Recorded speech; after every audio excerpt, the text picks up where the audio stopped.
Gujarat police थाना A division ने डकैती और मोटरसाइकिल चोरी की वारदातों में मुलव्वस 2 रुकनी गैंग गिरफ्तार कर लिया। तफसीलात के मुताबिक डीपीओ गुजरात उमर सलामत ने एसएचओ थाना ए डिवीजन आमर शहबाज को डकैती और मोटरसाइकिल चोरी में मुलव्वस मुलजमान की गिरफ्तारी के लिए एक खसूसी टास्क दे रखा था, जिन्होंने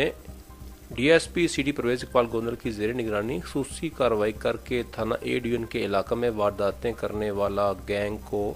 ट्रेस करके 2 मुलजमान को गिरफ्तार कर लिया। गिरफ्तार मुलजमान में फैज़ान अली साकन 4 आइयाँ गुजरात, नबील शरीफ साकन हुसैन कॉलोनी गुजरात शामिल हैं,